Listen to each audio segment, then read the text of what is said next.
Ju përshëndes të gjithëve të nderuar shikues, është edicioni informativ në News24 të Institutit Kryesor.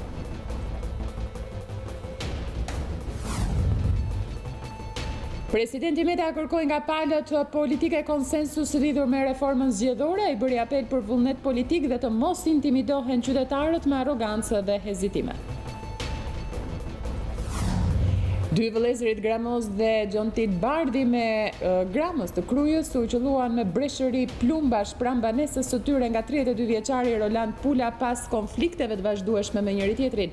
Vijojnë kërkimet për kapjen e autorit të vrasjes. Në ditën ndërkombëtare të mjedisit, ministri Blendi Klosi inspektoi impjantin e trajtimit të mbetjeve në Elbasan, nga ku kërkoi të pastrojnë Shqipërinë nga ndotja dhe të mbrojnë mjedisin. 15 raste të reja me COVID-19 janë regjistruar në 24 orët e fundit në vendin tonë, duke çuar në 1212 në total numrin e të prekurve. Ndërkaq, janë kryer mbi 2000 testime serologjike tek stafet mjekësore me një pozitivitet rreth 7%. Komisionerja e Bashkimit Evropian për çështjet e brendshme u kërkoi vendeve anëtare që të rihapin kufijtë e brendshëm deri në fund të qershorit, pasi disa prej tyre i mbajnë të mbyllura. Vendimi për të ngritur akuza ndaj 3 policëve të tjerë në lidhje me vdekjen e George Floydit u mirëprit nga protestuesit në Shtetet e Bashkuara. Ndërkaq, kudo në vend kanë vazhduar demonstratat, por ato kanë qenë paqësore.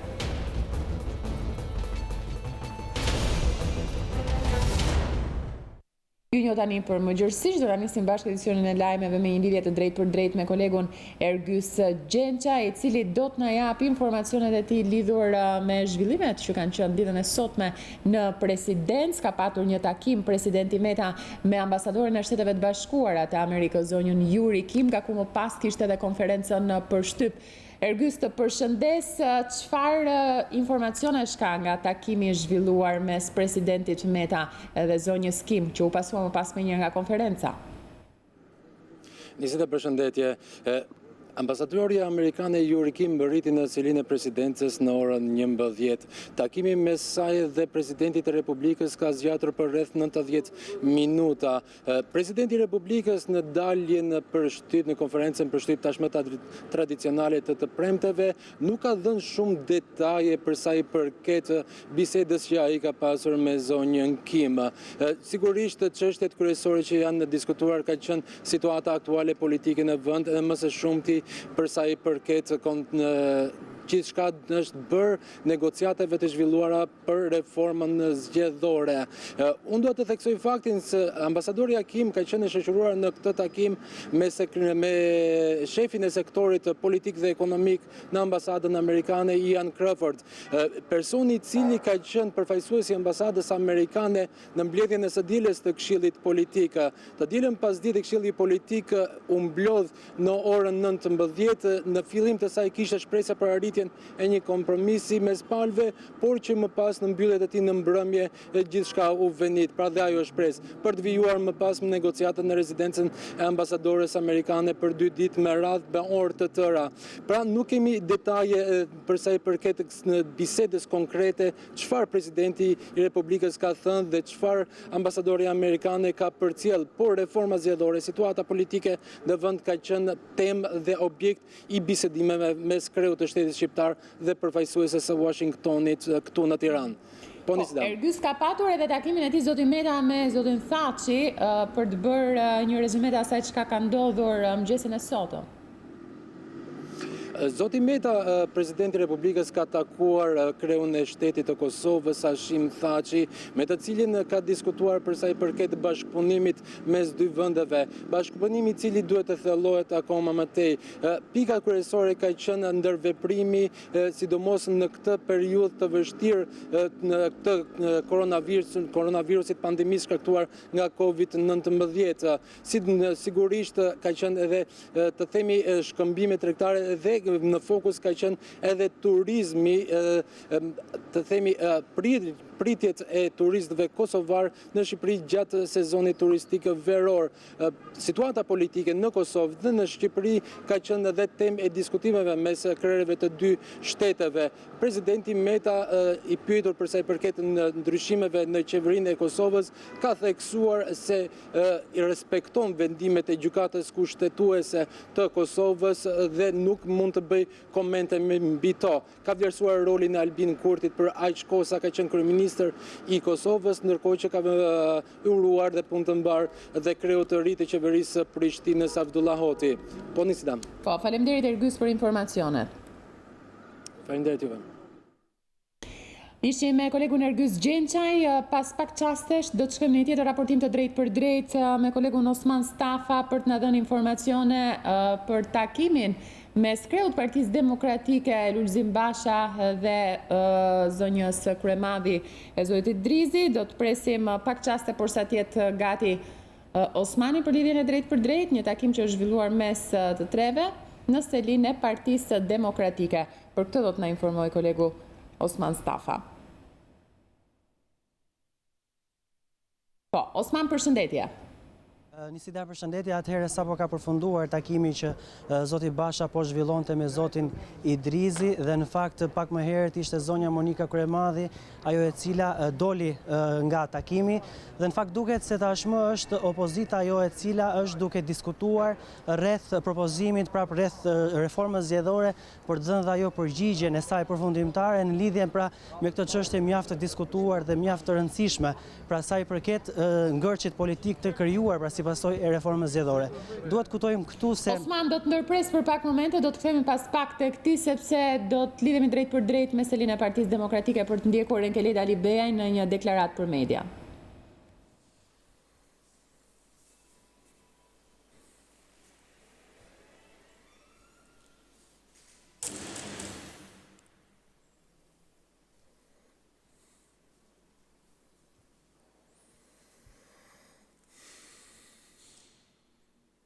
Mirë, presim pak momente por sa të nis deklaratën për median Zoti Alibeaj. Ne jemi drejt për drejt. Linja ka shkuar tek selia e Partisë Demokratike, po, e ndjekim. Mafioze në Kruj. 2 vrasje të njëpasnjëshme në Vlorë, njëra në formën e një atentati. 2 vrasje të tjera për larje e sapesh në Kurbin. Shpërthim tritoli nga Tirana në Vlorë. Ky është bilanci i policisë së Edi Ramës dhe Sandër Leshajt brenda 10 ditëve të fundit. Krimi bën fest. Ndërsa policia ka ikur në drejtim të paditur. Krimi e ka mposhtur shtetin sepse shefi i policisë Edi Ramës është i zënë duke bërë gjyqin një gruaje, sepse policia është e zënë duke rrahur fëmijë. Vrasjet, shpërthimet, atentatet nuk parandalohen dhe autorët nuk gjenden sepse policia e Edi Ramës është e zënë me shfaqjet e turpshme me dron anti-kanabis që zbulojnë vetëm 30 fidan, sepse policia nuk lufton krimin, por rreh qytetarët që protestojnë në mbrojtje të teatrit. Mungesa totale e shtetit dhe lënia e territorit në thundrën e krimit ka krijuar një situatë të përkeqësuar për sigurinë e jetës së qytetarëve.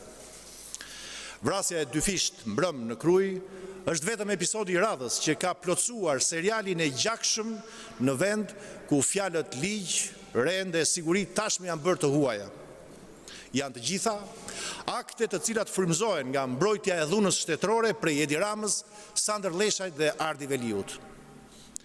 Edi Rama, si strategu i gjithë kësaj psikoze, dhune dhe krimi që ka zaptuar vendin, nuk gjen asnjë shenjë pendese dhe dhimbshurie në rastin e fatkeqësisë së përdhunimit të një të miture 15 vjeçare, por i vërsulet kujdo që kërkon llogari për këtë situatë. Në një justifikim të rrem se kërkesa e llogarisë ndaj tij, ministrave të tij, pushtetit të tij, na qenë ka e dhunshme, jep prova ditë pas dite se mënyra e vetme për t'i shpëtuar përgjegjësisë është sulmi ndaj çdo zëri që ndjehet i revoltuar me këtë situatë. Dhunë, përdhunime, krim, plagosje, vrasje, kjo është gjendja. Kjo është gjendja që përjetojnë shqiptarët tani, pas situatës pandemisë në një kohë shumë të shkurtër. Qetësia e rreme dhe ndjesia hipokrite e ndihmës ndaj qytetarëve përgjatë 2 muajve, frikshëm, i ka lënë vendin sundimit të krimit, të kthyer në normalitet, në normalitetin e bashkëqeverisjes me Edi Ramën. Edi Rama ka dështuar me vendosjen e rendit dhe të sigurisë, sepse ai erdhi në pushtet dhe qëndron në pushtet duke patur ortak krimin dhe bandat. Prioriteti i tij është të mbrojë dhe të pasurojë kriminalët që i mbajnë në këmbë pushtetin dhe jo të mbrojë qytetarët. Faleminderit. Do që më deklaratën për median, drejt për drejt nga Partia Demokratike ishte Enkeleda Libeja, i kthehem tek Osman Stafa për të vijuar me raportimin e tij. Po, Osman, linja për ty.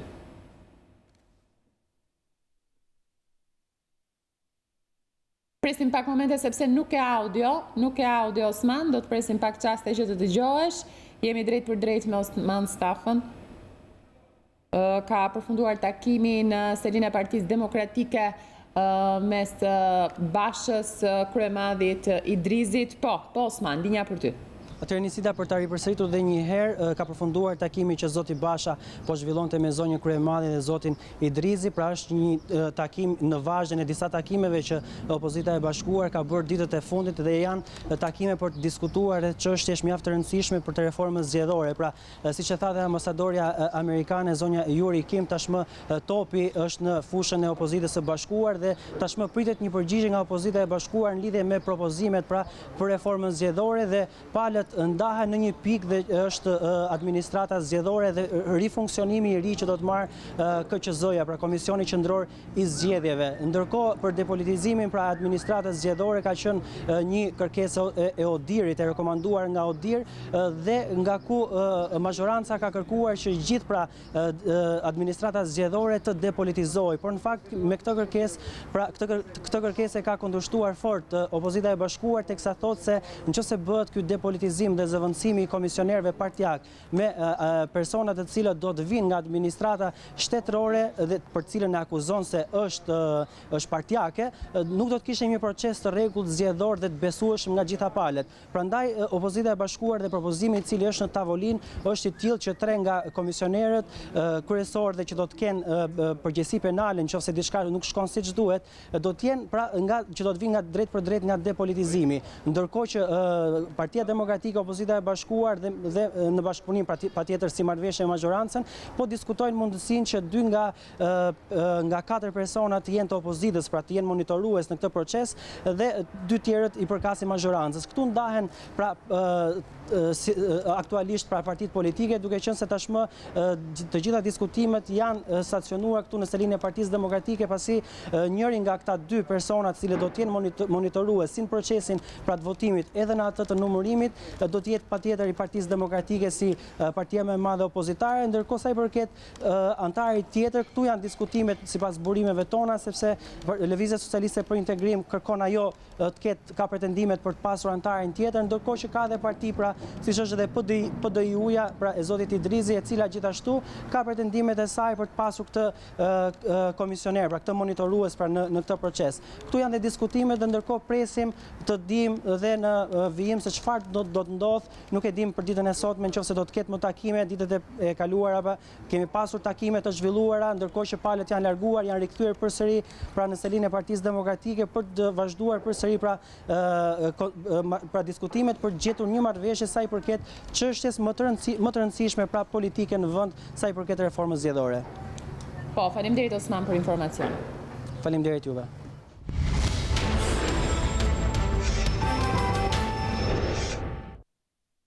Një vrasje dyfisht ndodhi mbrëmjen e kaluar në fshatin Gramës të Krujës. 2 vëllezër Gramos dhe Xhontil Bardhi u qelluan me breshëri plumbash pranë banesës së tyre nga 32 vjeçari Roland Pula, të cilët kishin njohje, por edhe konflikte të vazhdueshme me njëri tjetrin.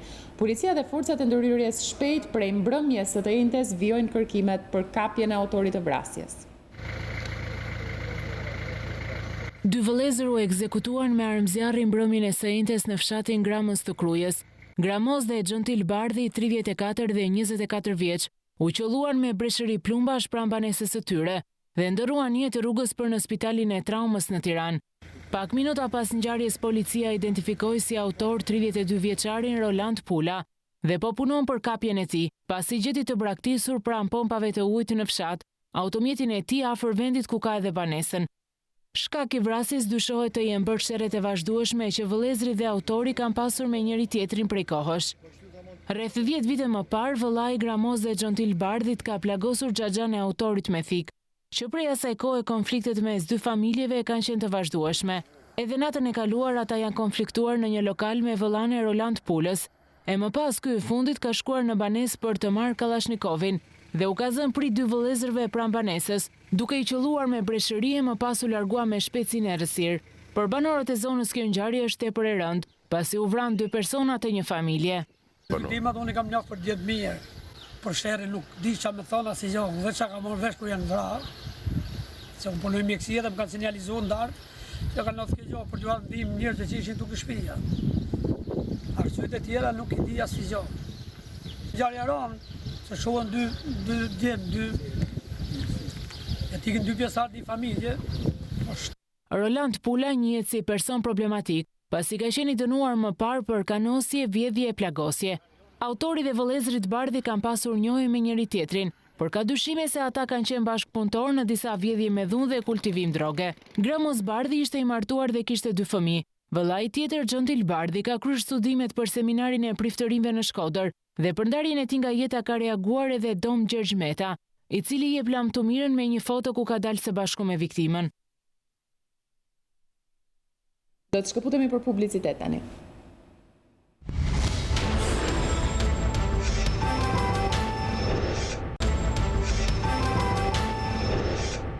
Rikthehemi në transmetim të drejtë për drejtë në ditën ndërkombëtare të mjedisit. Presidenti i vendit Ilir Meta apelon qytetarët të zgjohen e të mos lejojnë abuzimin me mjedisin nga vendimarrës të papërgjegjshëm dhe të korruptuar. Përmes një mesazhi në Facebook, Meta kërkon të kontribuojë së bashku dhe të mos lejojmë që keq menaxhimi i mbetjeve urbane dhe ndotja e ajrit të dëmtojnë jetët tona, që betoni të zhduk hapësirat dhe kurorat e gjelbra të qyteteve, që lehet abuzive dhe papërgjegjshmëria të sharrojnë pyjet e jashtëzakonshme, malet i kthejnë në gurore, detin ta ndotin dhe bregdetin ta shkatrojnë, që hidrocentralet dhe shfrytëzimi pa kriter të rrezikojnë zhdukjen e Vjosës, Valbonës dhe shumë lumenjve përrallor që kërcënohen nga papërgjegjshmëria dhe korrupsioni i vendimarrësve. Meta shprehet se Shqipëria nuk i mungon asgjë për të qenë diamanti i mesdheut dhe Europës. Kreu i shtetit deklaron se do të jetë në mbështetje të shoqërisë civile, aktivistëve të ndershëm e patriot dhe çdo komuniteti që duke mbrojtur mjedisin dhe bukuritë natyrore mbron të ardhmen e begat të Shqipërisë.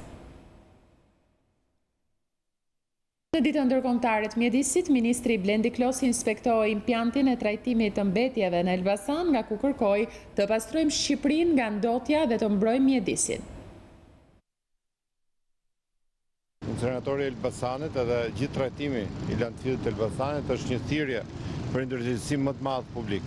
E them këtë sepse kemi nevojë të kuptojmë që kjo vepër është një vepër shërbim të qytetit në radhë parë, po dhe gjithë qarkut. Prandaj edhe bashkitë e tjera të qarkut të Elbasanit do të gjejnë mënyrën që me shpejtësi të vinë të trajtojnë mbetjet urbane në inceneratorin e Elbasanit dhe të japin mundësi bashkisë që do të marrë në përdorim impiantin mbas përmbylljes kontratës me operatorin privat, të ketë mundësi ta mirëmbaj impiantin nëpërmjet energjisë prodhuar nga djegja e mbetjeve. Siç e shikoni, jemi tashmë në kapacitet plot dhe situata këtu është krejtësisht e stabilizuar. Nuk kemi asnjë ndotje të mjedisit, për më tepër kemi të gjithë procesin e trajtimit në mbetjet urbane. Ne nuk mund të vazhdojmë të trajtojmë mbetjet urbane fatkeqësi për qytetin, siç është rasti i Elbasanit apo siç është Tirana, e më pastaj Fieri e qarqet e tjera. Mbetjet janë një pasuri në gjithë botën moderne. Dhe mënyra se si trajtohen këtu tregon që mbetjet mund të kthehen në një pasuri për vetë komunitetin, nëpërmjet impiantit prodhohet energji, nëpërmjet strukturës bëhet një riciklim i plot i mbetjeve urbane dhe qyteti është i pastër. Pa e kemi ne sot qytetin e Elbasanit të pastër, a e kemi ne sot situatën ku duhet, padyshim kemi nevojë për shumë më tepër sensibilitet.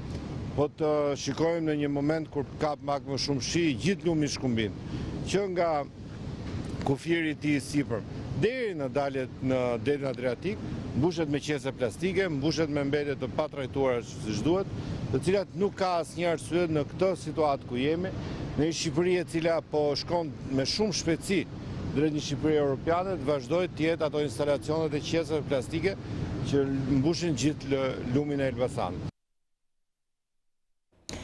Drejtoria rajonale e mjedisit në Fier në bashkëpunim me kompaninë e prodhimit të naftës Bankers Petroleum Albania ndërmorën iniciativën për të pastruar bregdetin e Semanit. Punonjës të mjedisit dhe Bankers mblodhen mbetjet në bregdet me synimin jo vetëm për të mbajtur një mjedis të pastër, por edhe për të mundësuar nisjen e sezonit turistik në një hapësirë të pastër. Në ditën ndërkombëtare të mjedisit, Drejtoria Rajonale e Mjedisit në Fier në bashkëpunim me kompaninë e prodhimit të naftës Bankers Petroleum Albania ndërmorën iniciativën për të pastruar bregdetin e Semanit. Punonjës të mjedisit dhe bankersit mblodhen mbetjet në bregdet me synimin jo vetëm për të mbajtur një mjedis të pastër, por edhe për të mundësuar nisjen e sezonit turistik në një hapësirë të pastër. Drejtori Rajonal i Mjedisit në Fier, Arben Voja, tha se iniciativat të tilla janë të shpeshta dhe në fokus të aktivitetit të këtij institucioni. Drejtoria Rajonale e Mjedisit Fier i ka të shpeshta këto iniciativa, sidomos sot jemi në ditën ndërkombëtare të mjedisit. Ne para 2 javësh kemi qenë në plazhin e Divjakës, sot jemi këtu duke vazhduar me këtë nisëm dhe duke qenë të mbështetur edhe nga kompania Bankers Petroleum. Për Bankers Petroleum Albania, nisma të tilla janë në vazhdën e një sër të tjerave të ndërmarra më parë. Menaxheri i burimeve njerëzore dhe administratës në Bankers thekson se për këtë kompani mjedisi është në themel të operacioneve të përditshme naftënxjerrëse të kompanisë. Si një kompani ndërkombëtare e prodhimit të naftës, ne nuk jemi të fokusuar vetëm në operacionet hidrokarbure, por kujdesemi edhe për mjedisin e komunitetit tonë. Sot është dita e mjedisit, prandaj ne kemi bashkëpunuar me Drejtorinë Rajonale të Mjedisit në Fier për të pastruar bregdetin e Semanit. Kompania naftënxjerrëse çdo vit organizon aktivitete për pastrimin e zonave të ndryshme në qarkun e Fierit, kryesisht në ato turistike. Ne mendojmë se mbrojtja e mjedisit është shumë e rëndësishme dhe ne i kushtojmë rëndësi jo vetëm në aktivitetet të tilla, por edhe gjatë operacioneve tona të përditshme në fushën e Patoz Marinzës. Prej 3 ditësh, mbetjet urbane në Durrës nuk janë pastruar duke krijuar pirgje të mëdha mbeturinash në rrugët e qytetit, si edhe një rrezik për përhapje infeksionesh. Kjo situatë është krijuar pas mbylljes në vend të depozitimit të mbetjeve në Porto Romano. Burime nga Bashkia e Durrës bëjnë me dije se ky institucion nuk ka fonde të mjaftueshme për transportin e mbetjeve në zonën e Sharrës në Tiranë. Në fillim të sezonit turistik, i gjithë qyteti Durrësit është zhytur mes plerave. Mbetjet urbane të gjithë qytetit prej 3 ditësh nuk po mblidhen më nga kazanët e plerave. Këtu jemi tek amfiteatri Romak, një prej pikave historike arkeologjike më të rëndësishme për qytetin e Durrësit, i cili vizitohet jo vetëm nga të huajtjet e vendasit, por nga të gjithë ata të cilët mbërrin në qytetin e Durrësit. Qytetarët rrezikojnë smundjen e tashit, ne jemi në prag epidemie, COVID-19, ma shumë shtohet ajo. Plus pastaj, Durrësi gjithmonë është qytet bregdetar, vin të huaj, vin e shor, është figura keqe. Si qytetarët pastrohen plenat, bashkia të jetë më e përgjegjshme për këto punë. Një qytet që të jetë modern, duhet të përpunoj plenat, ujnat e zeza, edhe të ketë ujë 24 orë. Në qoftë se i ka këto të 4, edhe koronavirusi trenet. Ndërsa ta shohësh aty para shpiston, janë 4 kosha, ishte gjysmë metra sipër koshit plena. Ndërkohë, Bashkia e Durrësit ka bërë me dije se nuk ka fonde për transferimin e mbetjeve urbane drejt Sharrës pas mbylljes së vendgrumbullimit të pikës së Porto Romanos, aty ku depozitoheshin mbi 200 ton plera çdo ditë. Tani 200 ton plera qëndrojnë në kazanët, por dhe në trotuarët e të gjithë qytetit të Durrësit, ndërkohë që të gjithë qytetarët janë në alarm. Ata kërkojnë nga bashkia pastrimin e plerave.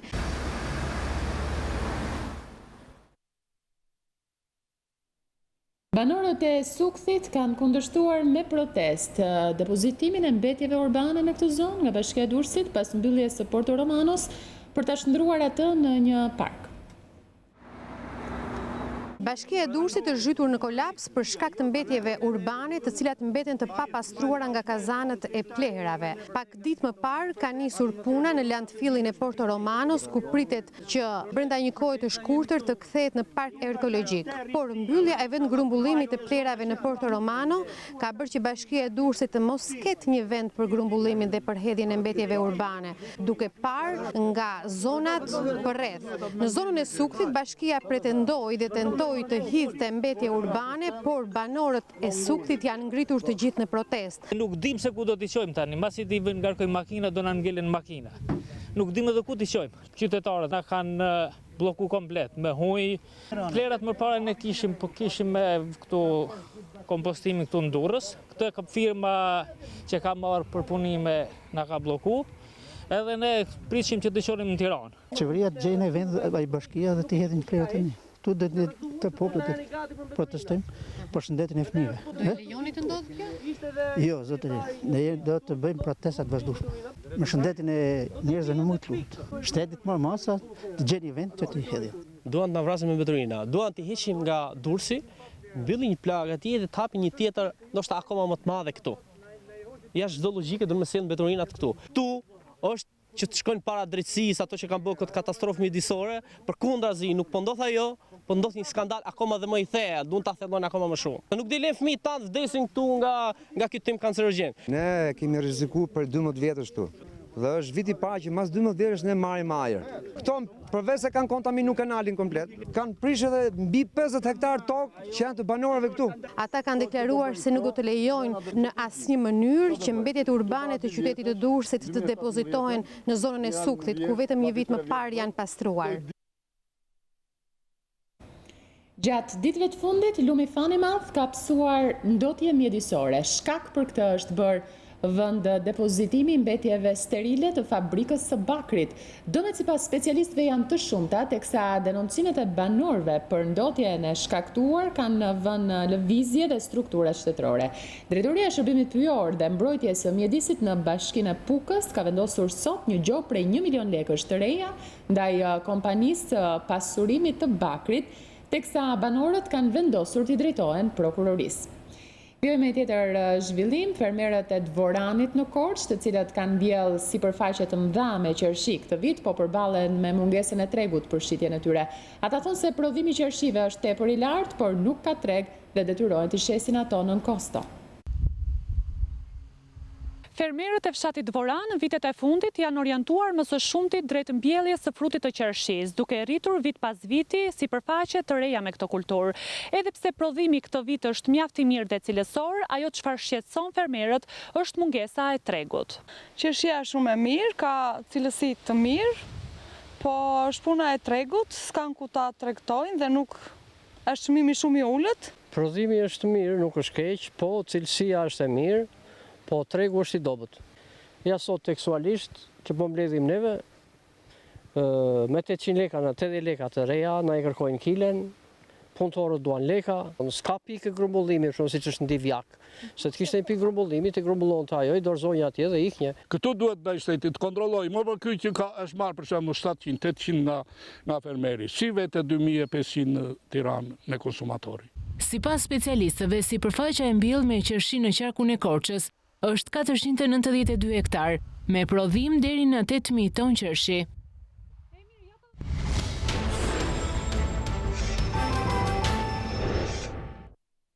Komisionerja e Bashkimit Evropian për çështjet e brendshme u kërkoi vendeve anëtare që të rihapin kufit e brendshëm deri në fund të qershorit.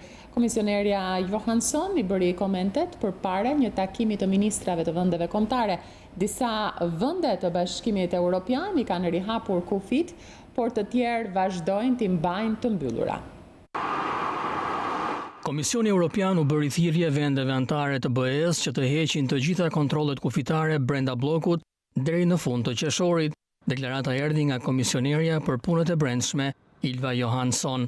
Qeveritë e Bashkimit Evropian tani po përpiqen të koordinojnë se si dhe kur të rihapin kufit e tyre dhe ministrat e punëve të brendshëm të shteteve anëtare do të diskutojnë këtë temë gjatë një takimi ditën e sotme. Unë mendoj se po i afrohemi një situate ku duhet të heqim të gjitha kufizimet e brendshme të kufive dhe kontrollet kufitare, deklaroi komisionerja Johansson.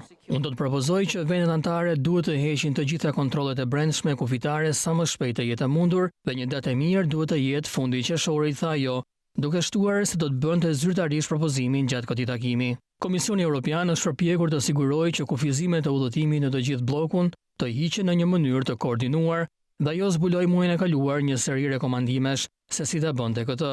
Johansson tha se vendet anëtare po ndiqnin udhëzimet e komisionit për balancimin e gjendjes së shëndetit publik me koston ekonomike të pandemisë dhe se ajo ishte shumë e lumtur të shikonte vendet që largoheshin nga kontrollet kufitare.